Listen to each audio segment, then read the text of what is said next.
Alhamdulillah, syukur kita rafakkan kepada Allah Subhanahu Wa Taala pada kali ini dalam sesi yang ketiga rancangan sembang-sembang di Waqaf An-Nur dapat kita bersiaran sekali lagi. Pastinya dalam sesi-sesi sebelum ini yang telah membincangkan berkaitan tentang konten media sosial untuk buat konten ke untuk buat ibadah, yang sebelum ini siri yang kedua kita bincangkan tapau ke berkaitan tentang bekal makan yang kita buat ke pejabat. Kali ini kita ada tajuk yang istimewa. Satu, bersempena dengan kedatangan bulan yang mulia Rabiul Awal. Yang kedua, mengambil juga beberapa perkara yang sangat relevan pada setiap masa dan setiap ketika, iaitu berkaitan tentang dua orang insan yang paling penting kepada kehidupan setiap insan yang meliputi dunia dan akhirat, iaitu ibu dan ayah. Tapi tajuk kita pada kali ini, pada sembang-sembang kali ketiga pada kali ini, kita khususkan dengan temanya Untukmu Ibu dan Ayah. Dan kali ini kita bawakan ada seorang rakan wal bicara dalam sembang-sembang siri ketiga pada kali ini, Puan Nurmala binti Nordin daripada Jabatan Perolehan Waqaf An-Nur. Tapi kita mesra panggil dengan Kak Mala. Assalamualaikum Kak Mala. Waalaikumsalam warahmatullahi. Apa khabar, sihat ya? Alhamdulillah sihat. Macam ni kali pertama masuk ni? Okey ke? Nervous. Tak pernah dekat depan kamera. Tapi masih okey ya? Masih okey insya-Allah. InsyaAllah kita akan sama-sama bincangkan berkaitan tentang Untukmu Ibu dan Ayah. Tapi sebagai permulaan ni, Kak Malam mungkin boleh share pada kita latar belakang sedikit lah tentang Kak Malam punya keluarga dan masih ada ibu ke ataupun masih ada ayah ke, ceritakan sikit untuk pembukaan kita khususnya dengan tajuk kita pada siri yang ketiga ni. Sila Kak Mala. Okey. Assalamualaikum warahmatullahi wabarakatuh. Saya Nurmala binti Muhammad Nordin. Saya dibesarkan daripada sebuah keluarga, saya mempunyai keluarga yang sederhana.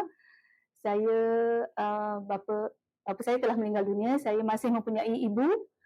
Ibu saya masih bersama dengan saya, tinggal dengan saya, berumur 83 tahun. Masya-Allah. Alhamdulillah masih sihat. Saya merupakan anak ke-6 daripada 7 adik-beradik. Itu sajalah. Boleh diterangkan. Okey. Sekarang ibu tinggal bersama. Ya. Tapi ayah dah tak ada. Ayah dah tak ada. Ayah meninggal masa Kak Mala umur berapa? Ayah meninggal masa saya berumur 35 tahun. 35 tahun. 35 tahun. Sakit? Ya, sakit. Kanser usus lah. Kalau kita boleh, Kak Mala mungkin boleh kongsikan. Saya pasti pun di kalangan rakan-rakan penonton dan pendengar ada pengalaman yang berbeza-beza berkaitan tentang hubungan seorang anak dengan seorang ibu dan ayah. Mungkin Kak Mala boleh ceritakan sedikit latar belakang ataupun ayah ni orangnya macam mana dan ibu ni orangnya macam mana. Dan mungkin ini kita tengok yang atas dulu. Dan macam mana penerimaan adik-beradik dalam pendekatan yang dibuat oleh arwah ayah pada masa dulu dan ibu yang menjadi pengimbang. Mungkin Kak Mala boleh sharekan benda itu. Okey. Sebenarnya arwah ayah, panggil abah lah. Okey, arwah abah ni, dia seorang yang sangat penyayang. Tak pernah pun marah. Dia jaranglah nak marah kita orang adik-beradik ni. Pukul jauh sekali lah. Tapi dia seorang yang tegas sebab dia sebekas tentera. Dia seorang yang tegas sebab disiplin ni memang disiplin lah. Tapi ibu pula, walaupun dia seorang suri rumah, dia seorang yang sangat garang. Terbalik ya? Terbalik. Okay. Ibu sangat garang. Dia panggil mak lah kan. Mak memang garang. Mak dari segi kelakuan ke apa ke kebersihan rumah semualah memang mak sangat garang, terutama mak garang dengan anak perempuan. Kak Mala mewarisi ayah ke, mewarisi abah ke mewarisi mak? Saya mewarisi karakter abah. Karakter abah. Penyayang dengan anak-anak ni lembut sangat. So maksudnya masing-masing kadang-kadang kita tengok ada yang seorang ayah yang garang kan, kadang ibu yang punya, kadang dia jadi sebaliknya. So sekarang kalau dulu Kak Mala tengok pendekatan, siapa yang paling banyak bercakap dengan anak-anak? Arwah abah ataupun mak?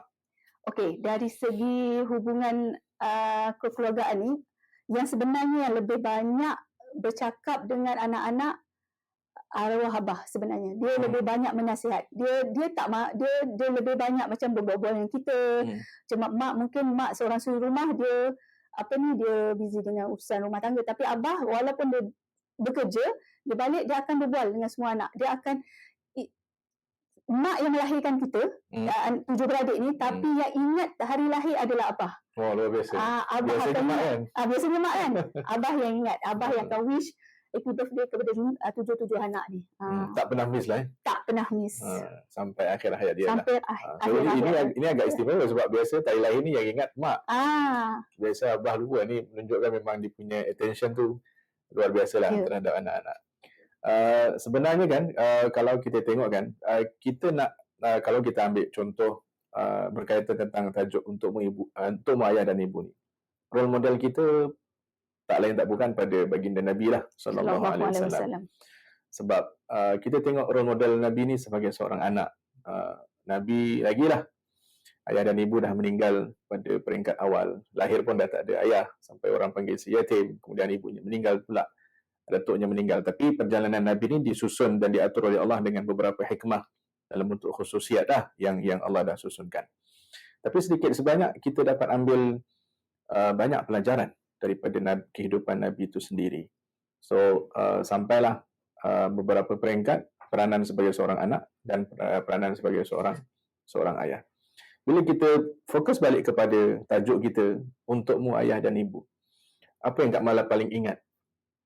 Perkataan ataupun pesanan arwah abah dan pesanan ibu yang memang diguna pakai untuk kehidupan sampai hari ini. Abah punya pesan ataupun ibu punya prinsip, mungkin kedua-duanya ada sama, mungkin ada berbeza-beza. Pesan abah, abah dia lebih kepada kerja. Sebab kerja ni dia lebih suka macam, maknanya kita ni disiplin dalam hidup kita. Disiplin dalam hidup kita, kerja tu kerja betul-betul. Jangan jangan main-main. Kalau pergi daripada sekolah, kami sekolah sampai ke kami kerja ni, even kakak tu dah nak pencen pun abah ambil tahu lagi. Untuk kerja tu jangan penting, jangan nak MC. Tu abah lah dari segi tu. Tapi kalau mak, dari segi urusan rumah tangga, mak memang kebersihan, mak memang pantang. Kalau saya ingat lagi, walaupun saya dah besar, masa tu sekolah menengah lah, mak marah, sekolah menengah, masa tu dah belajar dekat IPT lah kan, balik tu adalah saya buat sesuatu, mak boleh marah saya sampai orang kat luar semua dengar. Mak dia tak kisah, dah besar tu kecil. Dia memang marah. Dia tetap bercakap. Dia urusan keluarga tu memang mak titik beratkan. Abah urusan pekerjaan, perbelanjaan abah tu. Tapi kalau sebelum arwah abah meninggal, yang Kak Mala ingat, mungkin ada 1-2 ayat yang mungkin secara personal yang dia cakap pada Kak Mala sendiri, yang mungkin Kak Mala ingat. Yang kita ingat ya. Yang saya ingat, jaga keluarga, jaga kesihatan penting sebab masa tu dia sakit lah kan. Yang tu dia cakap personal. Jaga kesihatan, dia kata jaga kesihatan dan jaga keluarga. Arwah itu arwah abah punya pesan. Ibu punya ni, mak punya pesanan yang Kak Mala masih pegang, walaupun alhamdulillah masih sihat. Tapi yang agak-agak lah Kak Mala yang Kak Mala ingat dalam banyak-banyak ayat tu lah dia tak pernah penat mengulang. Mungkin tapi sebagai anak kita kata lah, kita kan dah tahu, tapi namanya naluri seorang mak kan, naluri seorang ibu. Kak Mala pun sendiri sebagai seorang ibu, so mungkin ada ayat-ayat yang kita tak pernah letih sebut pada anak, yang Kak Mala dengar daripada mak, ayat tu sentiasa diulang. Memang Kak Mala cerita mak ni memang orang yang particular bab kebersihan, tapi bab yang selalu diulang-ulang, yang Kak Mala rasa memang tersemat lah dekat kepala.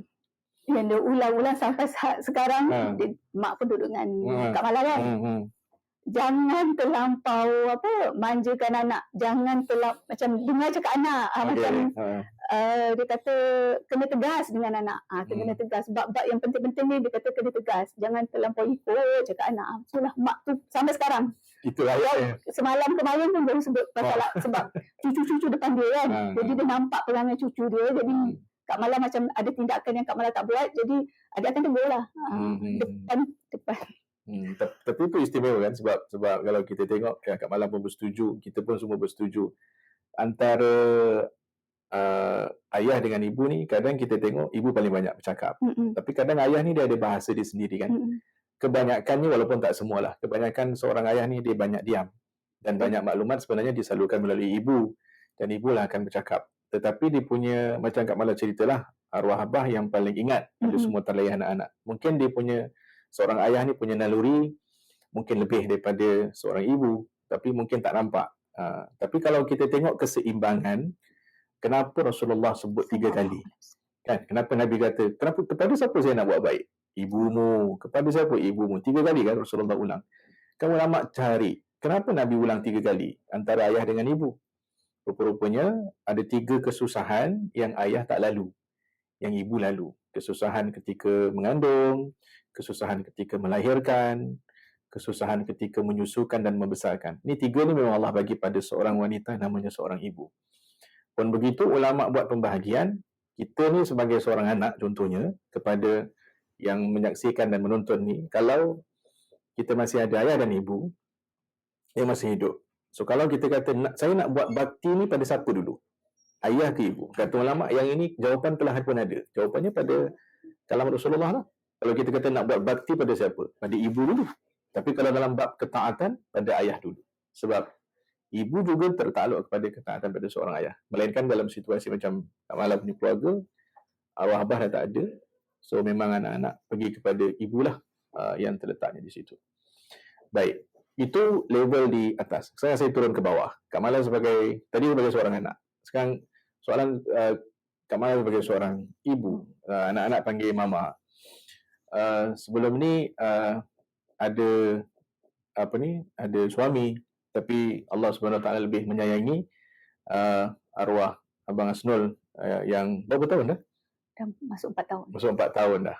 Maksudnya dah 4 tahun dah tak ada ayah bagi anak-anak Kak Mala. Kak Mala tengok masa permulaan, anak-anak, kalau Kak Mala tengok daripada sudut sisi pandang seorang isteri, arwah suami ni kepada anak-anak ni macam mana pula?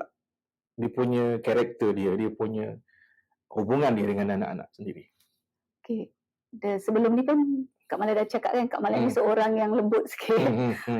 Dah macam lebih penyayang lah, lebih lembut kepada anak-anak. Jadi dikurniakan suami adalah seorang yang tegas. Okay. Dia sangat tegas, tapi penyayang. Penyayang dia tu dia tak ditunjukkan dari segi berkata-kata, tapi tindakan dia, tanggungjawab dia.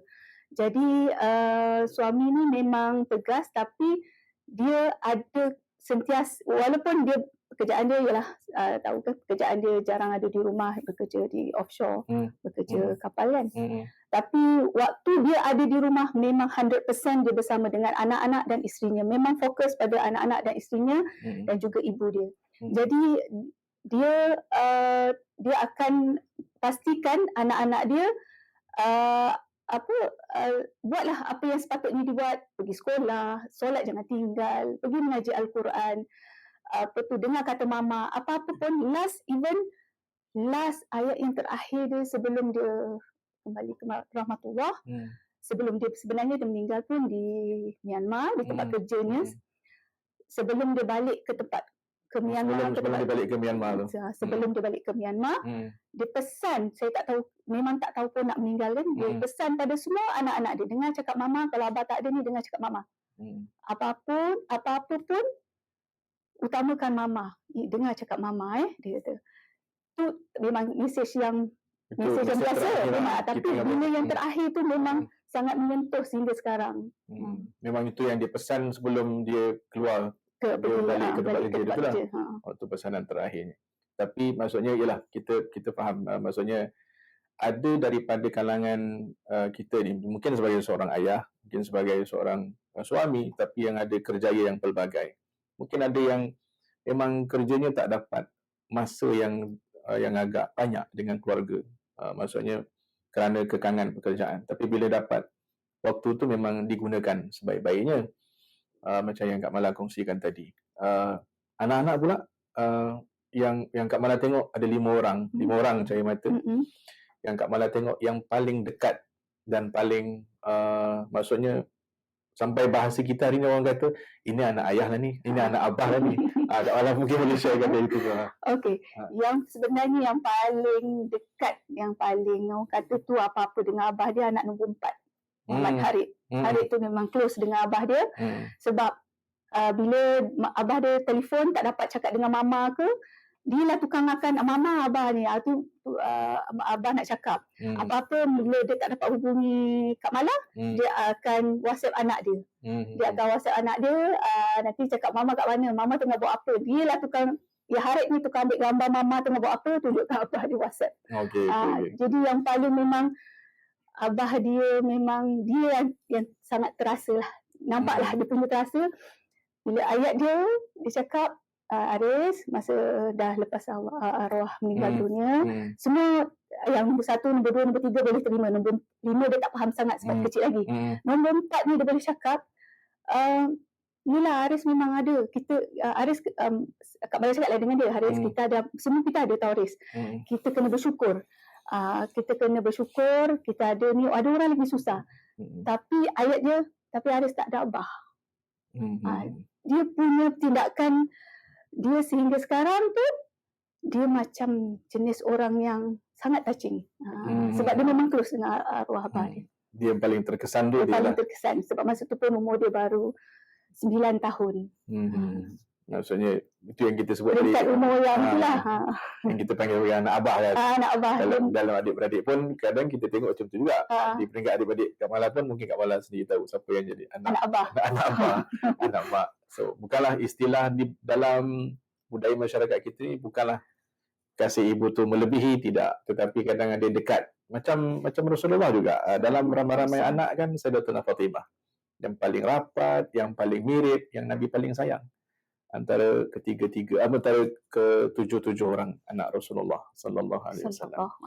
Sebab itu kita sembang-sembang berkaitan tentang latar belakang keluarga yang berkaitan tentang apa yang Kak Mala lalui sebagai seorang anak, sebagai seorang ibu dan juga tengok pada anak-anak. Berdasarkan pengalaman yang ada, saya pasti dekat luar sana ada pengalaman yang lebih hebat, yang lebih banyak. Tetapi masing-masing ada jalan ceritanya, jalan cerita tersendiri. Yang mana kalau kita sharekan pada sesiapa pun, cerita kita adalah cerita kita. Dan itulah yang Allah dah letakkan takdir masing-masing. Mungkin sepengalaman Kak Mala lah, yang mungkin ni bukan Kak Mala jangan rasa bersalah macam ustazah, tidak. Mungkin apa agaknya yang Kak Mala rasa boleh sharekan kepada, mungkin ditujukan kepada adik-adik yang masih muda agaknya, khususnya dalam hubungan konteks dengan ayah ibu yang masih ada. Apa yang mereka perlu buat? Dan zaman hari ini, zaman di mana anak-anak kita mudah-mudahan selamat semuanya daripada fitnah. Dan hari ini anak-anak teramat sibuk dengan gadget. Sebab saya ingat ada tok-tok guru sebut, kalau ibu ayah tak sibuk dengan anak-anak, nanti anak-anak akan cari sibuk dengan yang lain. So itu sudah situasi dan cabaran hari ini. Mungkin Kak Mala ada sedikit macam apa yang Kak Mala nampak daripada sudut anak-anak sendiri dan juga kawan-kawan pada anak-anak. Ada pesan-pesan yang boleh kita sharekan? Okey. Ini pengalaman Kak Mala sendirilah. Kak Mala dibesarkan daripada lahir sehinggalah sekarang umur dah sekian umur ni, tak pernah berjauhan lagi dengan ibu bapa. Walaupun dah berkahwin pula, dapat suami yang memang pekerjaan dia kerja bermusafir, kerja offshore, kerja kapal. Jadi dia pula ajak mak dengan abah duduk sama. Ajak sekali duduk sama dengan dia, dengan kami lah. Jadi untuk tengokkan isteri dan anak-anaknya sebenarnya, dia pun nak sama-sama.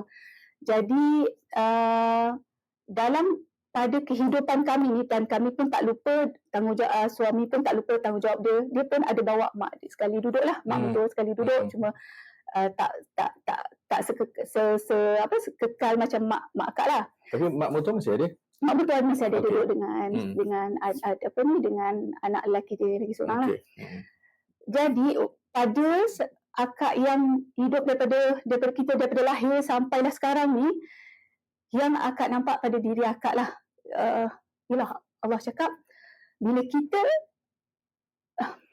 kita melayan ibu bapa kita sebagai raja, Allah akan bagi segala nikmat, segala apa kemudahan pada kita. Itu yang akak dapat rasa. Sepanjang akak hidup bersama dengan suami, sehinggalah sekarang walaupun arwah pun tak ada, kehidupan tu Allah memang jaga sangat. Allah memang jaga kita.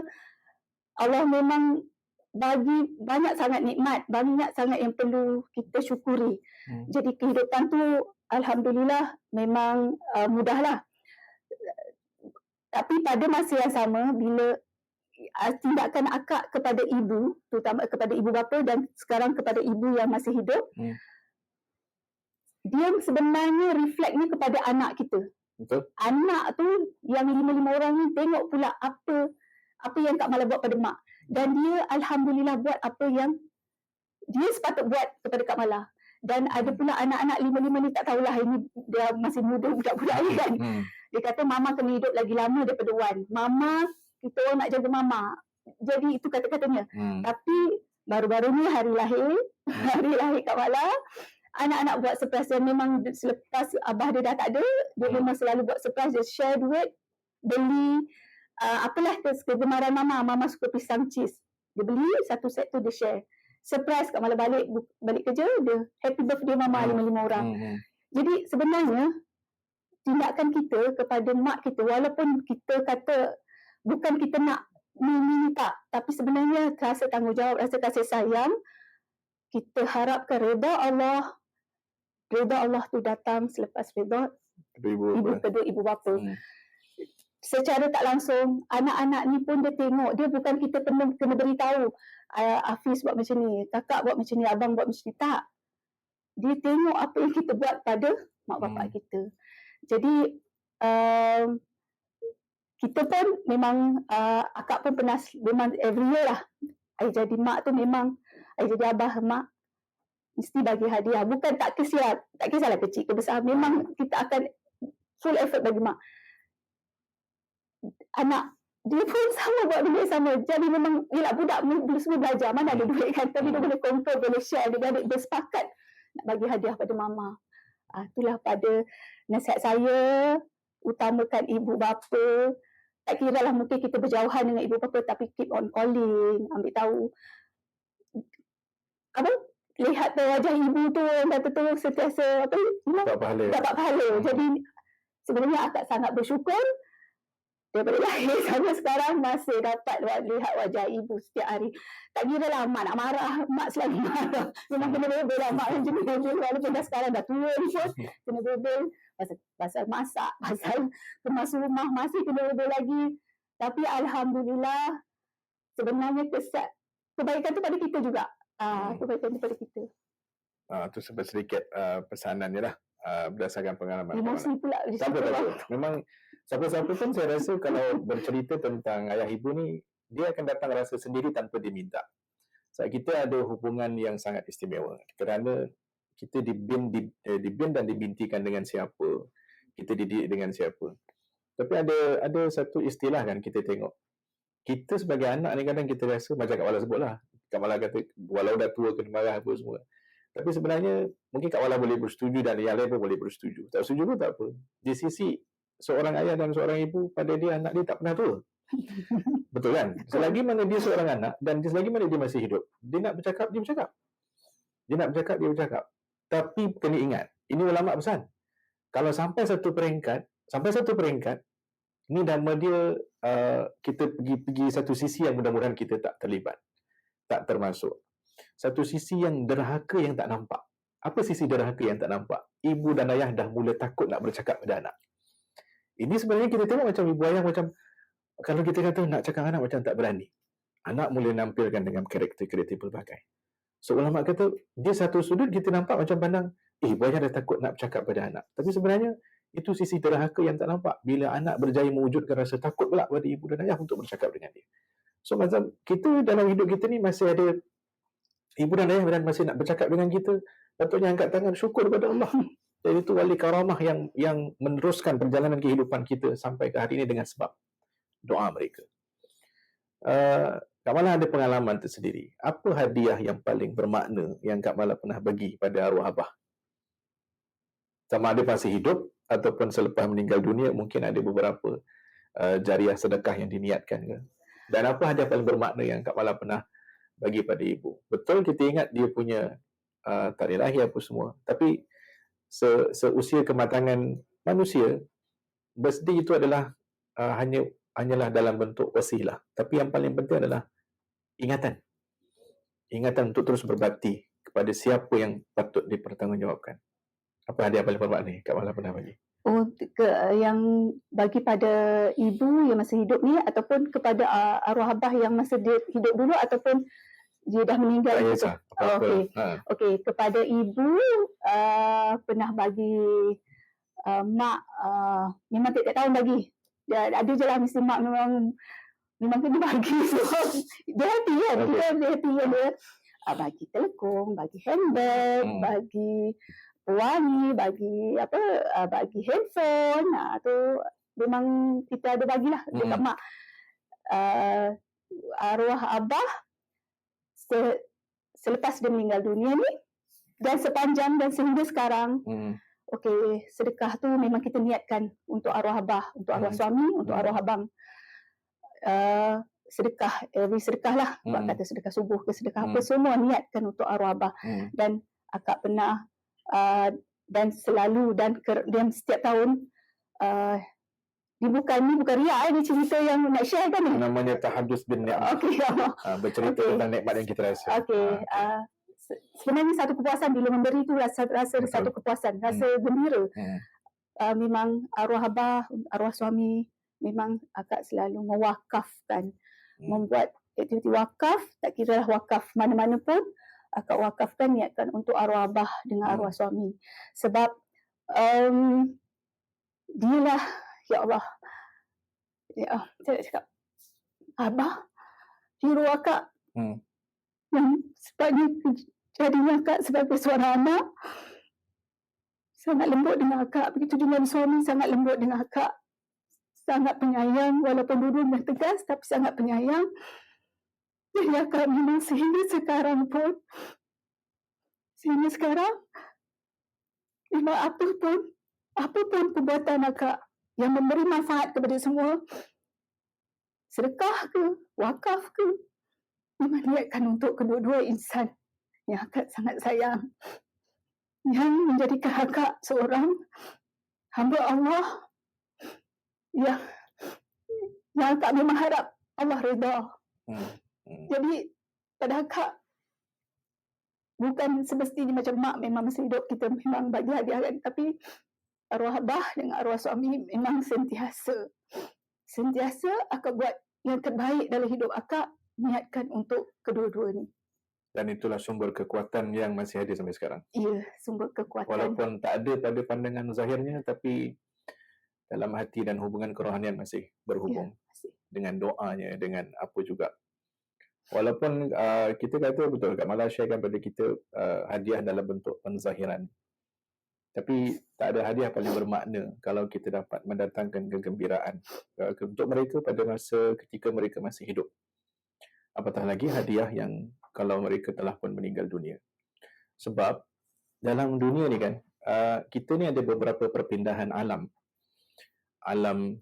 Satu-satunya alam yang kita boleh buat dengan usaha kita atas izin Allah adalah sekarang ni, alam dunia. Alam lain semua kita tak boleh. Alam rahim kita tak boleh buat apa-apa, terima saja apa Allah bagi. Alam roh lagi lah. Alam kubur tak boleh buat usaha. Alam akhirat lagi tak boleh. Kesemua selepas kehidupan dunia ni adalah perpindahan ke alam kubur, alam akhirat. Manusia akan mengharapkan, ini alam yang kita panggil sebagai alam harapan. Mengharap pahala orang kirim daripada anak-anak yang saleh, daripada sedekah jariah yang diniatkan atas namanya, daripada ilmu yang bermanfaat. Jadi sebab itu tak ada hadiah paling bermakna yang boleh memberikan kejayaan dan kebahagiaan kepada mereka, khususnya untuk ayah ibu kita ni, untuk kejayaan dunia dan akhirat. Pastinya macam mana kita melayani ibu ayah kita, macam Kak Mala sharekan tadi, kita melayani ibu ayah kita, so anak kita akan layan kita 2 kali ganda dalam bentuk kebaikan. Dan begitu juga sebaliknya. So kita akan hukum alam dalam putaran kehidupan yang begitu. Saya masih ingat kalam daripada Al-Habib Ali Zainal Abidin Al-Jufri hafizahullah ta'ala menyatakan, ini untuk ingatan saya dan ingatan kita semua, dalam hidup kita ni kadang-kadang bila umur kita meningkat dewasa, kita rasa kita macam lebih pandai daripada ibu ayah kita. Kadang-kadang ada rasa begitu, yang kontra dengan pandangan kita. Kita cakap begini, ayah kita cakap begini. Kita cakap begini, kadang kita kata ibu ayah kita tak fahamkan kita. Tapi kata Al-Habib Ali Zainal Abidin Al-Jufri, kata beliau kan, jangan cuba mengajar ibumu bercakap yang dulu pernah melatihmu untuk bercakap. So, ibu kita mengajar kita macam mana cara bercakap. Tiba-tiba kita pandai bercakap. Kita pula nak mengajar ibu kita. Sedangkan kita dapat belajar pandai bercakap tu datang daripada ibu kita juga. Jadi sebab itu, tak perasan kita ni kat mana. Dah hampir setengah jam rupanya. Ini namanya sembang-sembang kita ni pada tengah hari ni. Jadi, kita dah nak masuk ke sesi penggulungan dan kesimpulan. Jadi sebab itu setiap pengalaman daripada kalangan kita ni, siapa sahaja pun yang kalau cerita tentang ibu dan ayah, sama dia masih hidup ataupun yang telah meninggal dunia, jagalah wali karamah kita ni sebaik-baiknya. Macam Kak Wala sebutkan tadi, ungkapan-ungkapan yang layan ibu ayah kita ni seperti raja, insya-Allah kita akan dilayan oleh Allah seperti raja juga, dapat pahala walaupun kita balik. Kita dapat, saya selalu kongsikan pada kawan-kawan, kadang dekat pelajar-pelajar, apa ni adik-adik kita yang baru mula kerja, dia dapat gaji pertama, dia duduk fikir, balik ni nak bagi ayah ke nak bagi mak, nak bagi abah ke nak bagi mak. Ulama kata bila dapat begitu, jawapannya mesti nombor satu adalah mak. Buat bakti ni mak dulu. Tapi bila dalam apa-apa keputusan, rujuk ayah dulu. Sebab ayah ni punya keputusan adalah dia paling atas, dan kerana ibu pun punya keputusan di bawah keputusan ayah. Tapi biasalah, kadang istimewanya pula kalau ibu ayah kita ni dah masuk peringkat usia emas, paling istimewa lah, kita kata istimewa. Bila seorang anak bagi pandangan, dia pula bercakaran sama dia. Dia berbincang ni setuju, tak setuju. Tapi itulah kemanisannya. Bila sampai satu peringkat asam garam dalam bentuk, kita tengok ibu ayah kita bukan bergaduh, tetapi dalam keadaan mereka berselisih pandangan. Dan kita tengok kan dulu kat Malang, orang-orang dulu kan, dia kalau bergaduh. Tapi istimewa kan, kita tengok. Dia bergaduh lah, dia tak bercakap kejap, 1 hari, 2 hari. Tapi apa jadi? Atas meja tetap tersedia lauk untuk dimakan. Sekarang tengok orang-orang bergaduh, hilang, tak nampak muka. Dia punya nilai barokahnya itu makin lama semakin, jurangnya makin besar. Orang dulu bergaduh juga. Tapi siap. Untuk suami masak. Untuk anak-anak siap sedia lauk atas meja. Bergaduh lah macam mana pun. Kerana pada masa itu, nilai keutamaannya adalah dalam bentuk menjaga hubungan itu. Sebab anak-anak perlukan dua-dua. Tapi ada masa Allah nak takdirkan mungkin salah seorang daripadanya dalam proses kehidupannya. Baik, kita nak masuk kepada kesimpulan ni. Kita ada nak lancarkan satu kempen ni dekat Wakaf An-Nur. Jadi sebab itu, sedang perlu dirahmati Allah, kita dah nak masuk ke penghujung dalam sesi rancangan sembang-sembang ni. Tajuk kita berkaitan tentang untuk ibu dan ayah dan ibu, dan kami nak sama-sama mengajak kepada semua dalam kempen pewakafan untuk ibu dan ayah. Macam mana Kak Mala kongsikan tadi, sepengalaman kami di sini untuk menjadi sebahagian keluarga di Wakaf An-Nur adalah tujuannya untuk kami menjadi asbab manfaat dapat disalurkan dan aset wakaf dapat disuburkan. Tapi melalui wasilah yang pelbagai, jabatan-jabatan yang pelbagai. Tapi hujungnya kepada penyuburan wakafan itu dan juga mengagihkan manfaat sebanyak dan semaksimal mungkin kepada masyarakat. Jadi kami nak ajak bersama-sama dalam kempen wakaf untuk ibu dan ayah melalui menjadi ahli Wakaf An-Nur seawal seminimum RM10, melaksanakan hibah lil wakaf bersama kami. Dia akan tanya, kenapa saya kena jadi ahli? Dan kenapa saya kena buat hibah lil wakaf dengan Wakaf An-Nur? Baik, di sini bukan kita kata kita nak ke depan, tanpa kita menafikan institusi-institusi wakaf yang dekat luar ni semuanya, alhamdulillah. Sebab bila kita bersama-sama membangunkan satu institusi pewakafan ni, dia bukan bersaing macam bisnes, bukan. Tapi kita melengkapkan antara satu sama lain. Dan kami syukur alhamdulillah dengan asbab doa daripada semua. Wakaf An-Nur dapat terus menjadi asbab, menjadi jambatan pengimbang antara dunia dan akhirat. Jadi kenapa jadi ahli di Wakaf An-Nur ni, apa dia dapat? Dia akan dapat tengok sumbangan yang dengan asbab dia menjadi ahli itu. Kita buat rangkaian klinik wakaf, rangkaian Masjid An-Nur, sosioekonomi yang kita bangunkan daripada asnaf, kita tukarkan kehidupan ni ke arah yang lebih baik. Dan bantuan-bantuan yang kita berikan dalam bentuk agihan manfaat. Hibah lil wakaf yang kita buat dengan niat khusus untuk orang yang masih hidup ataupun yang telah meninggal dunia. Tak terkecuali apabila kita menjadikan asbab-asbab ini dan kita niatkan untuk ibu dan ayah kita. Tak ada hadiah yang paling besar di sisi Allah apabila kita mendatangkan kegembiraan kepada ibu dan ayah dan mendatangkan kegembiraan kepada ibu dan ayah kita setelah mereka meninggal dunia. Dan sebelum saya tutup, Kak Mala ada pesan yang terakhir kepada kawan-kawan kita kat luar sana? Okey, pesan saya lah untuk mak dan untuk tanggungjawab kita sebagai seorang anak, rasa kasih sayang kita kepada seorang anak, kepada ibu bapa kita, pada yang masih hidup, kita beri kita jalankan tanggungjawab kita sebagai seorang anak kepada ibu bapa yang masih hidup. Sekiranya yang telah meninggal dunia, kita buatlah banyakkan bersedekah, berwakaf, untuk niatkan untuk arwah ibu ayah kita. Kerana jariah ni berpanjangan. Dia buat kebaikannya untuk arwah mak abah kita dan juga kebaikannya juga kepada kita. Dan insya-Allah anak-anak kita pun akan ikut apa yang kita buat. Dia tak akan tengok apa yang kita cakap, tapi anak-anak ni tengok apa yang kita buat, apa tindakan kita. Itu saja. Tanpa mengurangkan apa yang kita buat di sisi Allah Subhanahu Wa Taala. Itu pesan-pesanan daripada Kak Mala dalam sesi sembang-sembang kita yang ketiga pada kali ini. Terima kasih Kak Mala. Sama-sama. Dapat kongsi-kongsi sama dalam rancangan sembang-sembang kita pada tajuk yang saya rasa barakahnya tajuk ni sebab kita cerita tentang ayah dan ibu. Saya nak tutup dengan satu ungkapan. Ada satu kisah pendek ni saya nak tutup. Kata Imam Abdullah Ibnul Mubarak, dia katakan dalam hidup kita ni, dalam hidup dia nak cerita tentangnya, mesej dia sebenarnya adalah memberi pahala kepada ibu dan ayah. Dalam hidup kita ni kadang-kadang tak dapat lari daripada ghibah dan namimah, fitnah dan juga orang yang mengadu domba. Dalam keadaan hari ini, orang sangat suka bercerita tentang takdir orang lain, sangat suka bercerita tentang orang lain. Apa kata Imam Abdullah Ibn Mubarak? Saya lebih suka kalau saya ini harus difaham dengan konteks pahala, bukan dengan perbuatan itu, bukan. Dia buat analogi. Kata Imam Abdullah Ibn Mubarak, saya lebih suka kalau saya ini mengumpat. Baik saya mengumpat ibu ayah saya, sekurang-kurangnya pahala dia itu pergi pada ibu ayah saya. Ini cerita pahala. Cerita pahala. Bukanlah kita katakan perbuatan mengumpat itu bagus. Tak. Kita konteksnya pahala itu sendiri. Sampai dia kata, kalau saya nak mengumpat, saya tak nak mengumpat orang lain. Saya nak mengumpat ibu ayah saya. Supaya sekurang-kurangnya pahalanya pergi kepada dia. Maksudnya dalam waktu begitu pun ulama duk fikir, apa lagi pahala yang kita boleh berikan kepada ibu dan ayah kita. Jadi mudah-mudahan yang di luar sana dapat mengambil sama-sama, kita bersama-sama menyemarakkan kempen pewakafan untuk ibu ayah kita ini dan niatkan untuk mendatangkan kegembiraan, memberikan pahala dan insya-Allah akan tercatat di sisi Allah Subhanahu Wa Taala sebagai anak yang berbakti kepada kedua orang tua. Pada akhirnya redha Allah tak akan datang kepada hidup kita kalau ibu dan ayah tidak meredai.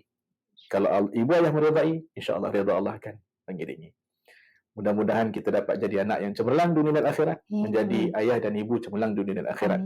Dan moga-moga segala kebaikan akan melimpah kepada semua. Terima kasih kepada yang menyaksikan. Terima kasih kepada Kak Mala sekali lagi. Mudah-mudahan nanti insya-Allah kita jumpa pada sembang-sembang siri yang keempat pada akan datang. Dan jangan lupa kempen wakaf untuk ibu dan ayah di Wakaf An-Nur. Ikuti kami di Facebook, di Instagram, di TikTok Wakaf An-Nur. Hadza wabillahi taufiq wal hidayah. Assalamualaikum warahmatullahi wabarakatuh. Jangan lupa subscribe YouTube channel kami Wakaf An-Nur. Share dan bagi kami like.